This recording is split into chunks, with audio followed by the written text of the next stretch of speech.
welcome to the second devlog for Echoes Beta. I'm Chasha, the artist from our tiny dev team. For those who are new, this is an indie game that aims to be a co-op survival game where players control a ship together to explore an alien ocean planet, encounter anomalies, craft upgrades, and uncover mysteries. First of all, thank you all for giving me amazing advice. This is my first time trying to make a game, so they meant a lot to me. For the past month, me and Noma have been working 25 hours a day, 8 days a week to start a solid foundation and make a lot of things come true. In this video, let's check out some more details about our character control, UI UX, and ship systems.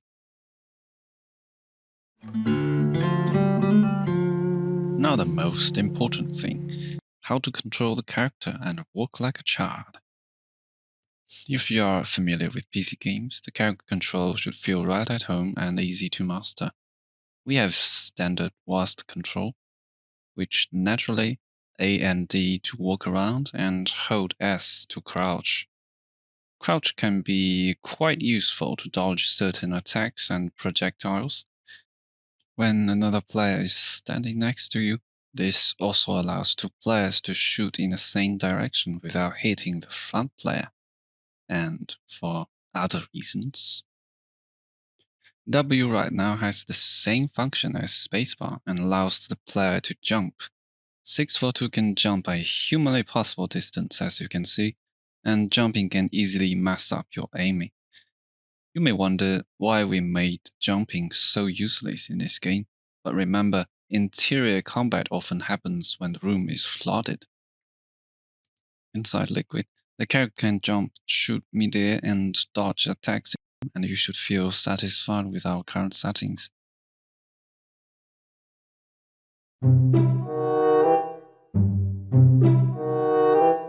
I'm a simple man and I need to pick up the loot.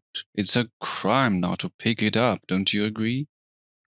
This yellow welder looking thing is a repair tool, and possibly the first tool you will get in this game. Essential stuff that allows you to repair almost all mechanical components at the cost of your portable power bank, which I'll get into detail later in the UI UX section. This is one of the 5 tools that will be unlocked in the beginning. Now I've finished the foundation and we just need to implement more items in the future.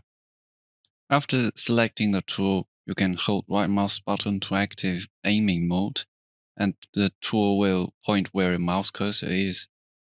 If it's a ranged tool, moving the mouse too close to the character disables the aiming and enables panicking mode. So always stay a distance between you and the unidentified aliens. At least you can run away now before it's too late. Leave the doors shielded, and that will certainly provide you with more time to take a deep breath and come back. I must confess that I have zero experience in making UI systems for a game, and I've spent too much time trying to figure out how to make thin white lines visible in all situations without reducing overall game view areas. It's extremely time consuming to find another game that has a similar UI style that I can reference. I didn't find any. So the process has been painfully long and with trials and error. Hmm. Luckily, there's a new game called No Rest for the Wicked. And I saw they have a very minimalistic UI system that I can learn from. Of course, I'm obviously only playing that game for study purposes. Okay, after some intensive reference study, I think I understand how they did it.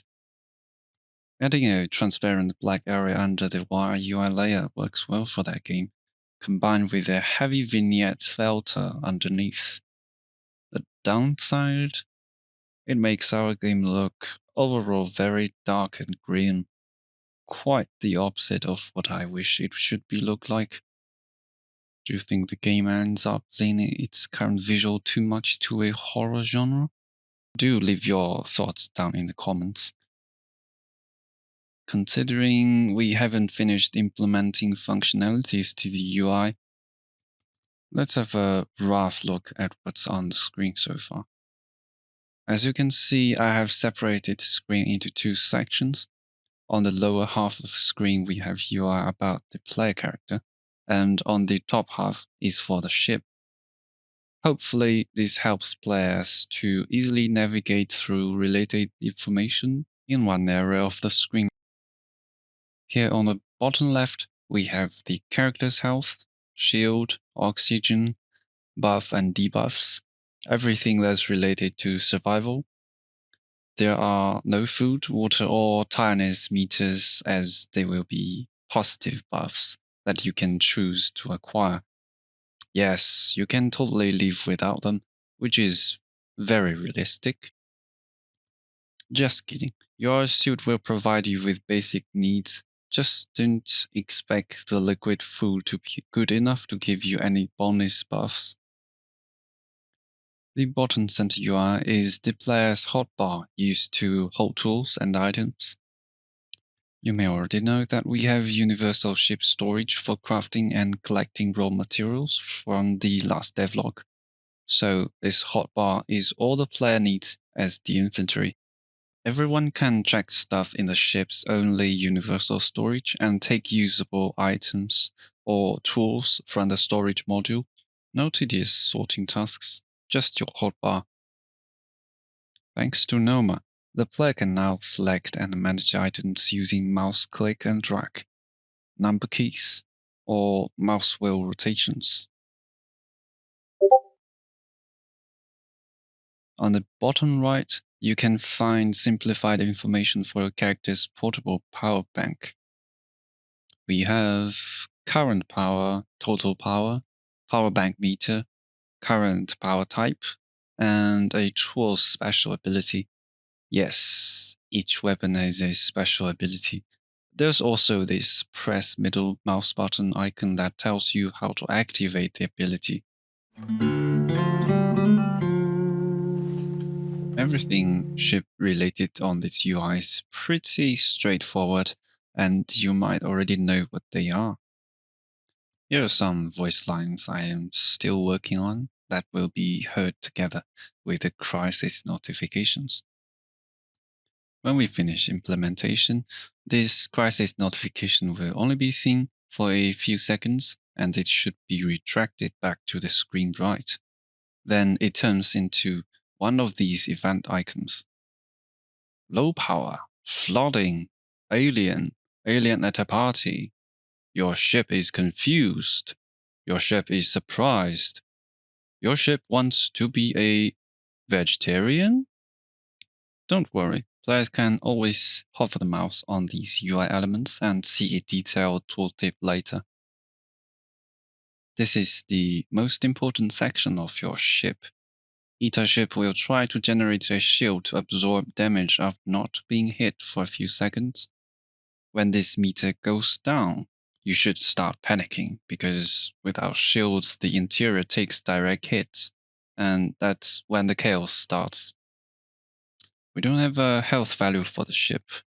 Instead, if more than half the rooms are flooded and broken, the ship will start a countdown before the final explosion. Ah, that sounds quite intense. Go fix the ship. The power value is as important as the shield. You can see a timer for how long the ship's power can last. When that happens, all rooms except the core functions will be offline and all productions halted. This includes the shield as well, making the whole ship extremely vulnerable.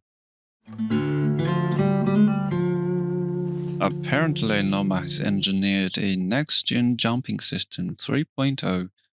You think it's one jump, but it's actually a mix of lifting, mid-air, and landing jump states. Each state has to identify if the player is aiming or not. It's beyond my understanding of jumps in any game.